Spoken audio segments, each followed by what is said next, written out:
ناظرین د پښتنو په باره کې داسې پښتانه هم ژوندي دي چې هغوی په هر لیول باندې پښتنو ته نصیحت کول غواړي. دا نصیحت د پښتنو په خپلو کې د اتفاق دپاره دی. ناظرین راځئ چې وګورو چې دې پښتون د پښتنو باره کې څه ویلي دي. راځئ چې وګورو. مېلمنو او کوربنو سلامونه او عزتونه. ورونو یو دوه خبرې زه هسې ستاسو نه یو تپوس کوم. یو جنګ که تاسو وایئ تاریخ د چا مقصدي نه پېژني. په سلو جنګونه یوازې زموږ د انګریز سامراج سره شوي. ولو تاسو کې څوک ما پوه کولی شي نتیجه یې سره وکړه. مغول دلته حاضر، فرنګي دلته حاضر، بل دلته حاضر، بل دلته حاضر. نو زما هغه جنګ څه فایده وکړه؟ تاسو ماته وایئ. هسې خلک وایي د هغې غټ سبب څه دی؟ لکه ستر بابا غازي عمر خان چې دا اولاد یې در په در باندې په ځمکو ګرځي. د زه وړاندې بدي د په کور کې پیدا شوې ده. زه په کور کې په انګریزانو خرڅ کړی شوی دی. نه لارې کوڅې به د دې سړی چل کړی. زه تاسو وایم څه خټک شو، څه یوسفزی شو، بل منظر شو، بل دا بله شوه. ما ته دا وښایي چې پښتون څوک شو. یوه قبیله بله نه مني، د یوې قبیلې سړی بل سړی نه مني. دا خو د دې قبیلې نوم کېږي. ستا هغه پښتون ویژن څه شو؟ هسې ما یې دی چې زما نېکانو ټولې والي دي. وښایه دا ښځه او دا میدان دا کتاب دا ریکارډ تاسو عمر خان غازي د دې ځای نه کابل ته ولې وځغلوه؟ ما به نه پوه کوئ. یو کوچې بچې به ناپوه. هغه په هغه خاوره کې ولې ښخ دی؟ خو د هغه سره ملګرتیا د دې خلکو نه ده کړې، د جندول خلکو نه ده کړې. تاسو زغلولی دی. خو زه یو خبره کوم، موږ ټول د ډوزو خلک او بې ځایه که کور ورشي هم که نشي زما نیکه افراد یې و دا چلې کړی. تاریخ دې څه وایي؟ ولې زما نیکه به افراد یې و نه ما ته به چرچل په دې بوټ کې کېناستو. د امریکې د مشر په فیصلو پسې به نه ځای. خپل عقل خدای درکړی.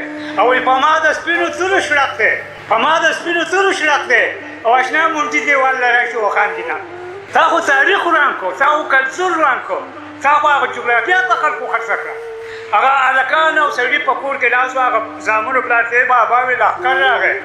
هغه د منډي نه سر چوت کړې که مور دې ورسره نه نو بې فکره اوسه.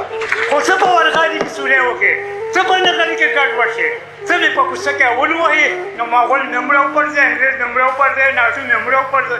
یلکه څه لوی جلال خان پوه نه کړې، څه لوی خوشحال خان پوه نه کړې، څه لوی غازي امان الله پوه نه کړې، څه لوی باچا خان پوه نه کړې. لنډه به یې کودل چې رحمت شاه سهیل ته پوه نه کړې. نو ما ته خو ستا په مغزو کې خلل ښکاري. هغه خو ښه خلک وو. هغو خو یونیورسټیانې یا پوهنتونونه بارچه دي. نو تر څو پورې چې دا ځان ځاني دې نه ده پرېښودی، د یو پښتون خبرې دې نه ده کړې، خدای ګواه دی که روغه ورځ رانه ویني. خلک ګوره په کلي کې چېرته په کاله کې اور ولګي، شل کس راغونډ چې هلکه دا وډې چا لګولی او څه یې وسول څه چل دی ورکوړي. په تا دونه طالبګیري راله مونږ یې کور سره لاړ کړو. تاسو چېرته ځای او ځای شوي چې هلکه دا څوک او دا ولې؟ 10 لکه لښکر لرم، 4.5 لکه پولیس لرم، حکومتونه لرم، میډیا لرم. دا بیا همزه لاړ شومه ولې؟ او د باچا خان لوی ستر باچا خان خبره چې پښتون پیسې ته د ټینګې نه دی. وطن خرڅې، ایمان خرڅې، واړه خرڅې، سباول خرڅې. دا څه پښتون یې؟ نو ما د مور چټکاري وو. نو دا ولې راځي چې دا خبره وکړو چې یو خو موږ قبیلو له دته وړ لوی شیرشاه باچا خبره کتاب وګورو. هغه په دربار کې یو پښتون ته وې، نه قبیله، یو پښتون ملت ورر. زه سهار خرڅېږم، ماښام خرڅېږم، ماخوستان خرڅېږم. موږ بېګا ترډي وواله، موږ بېګا کړی وو. پښتون دې ته نسته. نو نه یې خبر. زه یې په کور کې د خپلې ښځې نه، د خپل بچي نه، د خپل لور نه، خپل زوی نه نه یې خبر. موبایل شته په تالي کې زر زر راکړه. الاو موبایل شته. داسې ښځه که یو دا سمسۍ ده په بل په بله موبایل دی. الاو تاسو ته خو موبایل مالیکول یې لګېدلی. قام دا شی دی. قرآن تاسو یې زه کله کله خفه کېږم. په سیکانو کې به دې پیدا کړم، خو دلته به دې نه پیدا کوم. د سیخ خو یو نوم دی که نه. ځان دی څونه شی د هندوستان غوندې طاقت نه وتړو. لاړ شئ دربار کې تمام څه ډېره موږ نه کیسې واورئ. ځان دی ژبه ده، ځان دی کلتور دی، ځان دی کتاب دی، ځان دی قانون. ته ما ته دا ځای ناستې ته 10 کروړه خلک یې د کندهار نه والا د امغاره پورې. تا ستا ژبه نشي، بې ژبې څاروی. تا یو ننګ وکړو چې هلکه شابه ده خړی کوم که زما ژبه نه موږ له خو بیا پیسې نه راکوي. د شاهین خو لیونی دی که دی غواړي. تا یو څیز ورکړو چې وای ناټ مای لاب رسټورانټ سفر وکړو.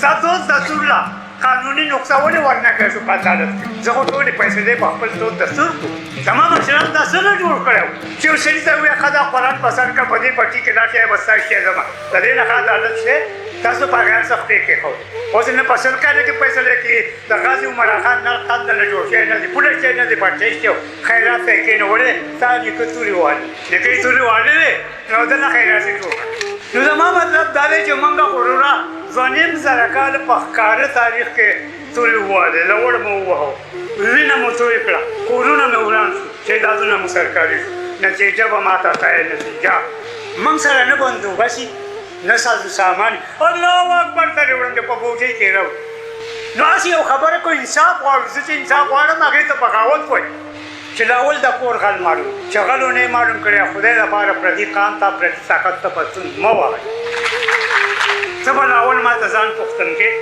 د پښتون ټولې پالټیانې کوډ اپلایر د پښتونولۍ چې څه دی ته به هغه پیدا کړې خدای ګواه دی که تا ته د دنیا یو سړی ما په دې نیش نیمګړي کې 33 ملکونه بار وکاتو لوی لوی یونیورسټۍ نه وچلولې دا لوی فلم دی قسم مې دی چې څونه پدرانه دي نوماري تا خو دلته زه د فشار وکړم که مېلمه راشي تا ورته نشم کوی ځکه یا به دا مېلمه نجیب وایي یا به ورته بم یې کړې کریکټر پیدا کړې if character is lost everything is lost ما خو دا کنه ده که چترالیان په ژبو کلتور زمانه هر څه جدا دي په دې جغرافیه کې یو دي خو تاسو د برمه پرېوتې خلک کې ځان مو خوشحاله وي بېځایه دغه کیمیانې وایي او دغه کړي مړي وایي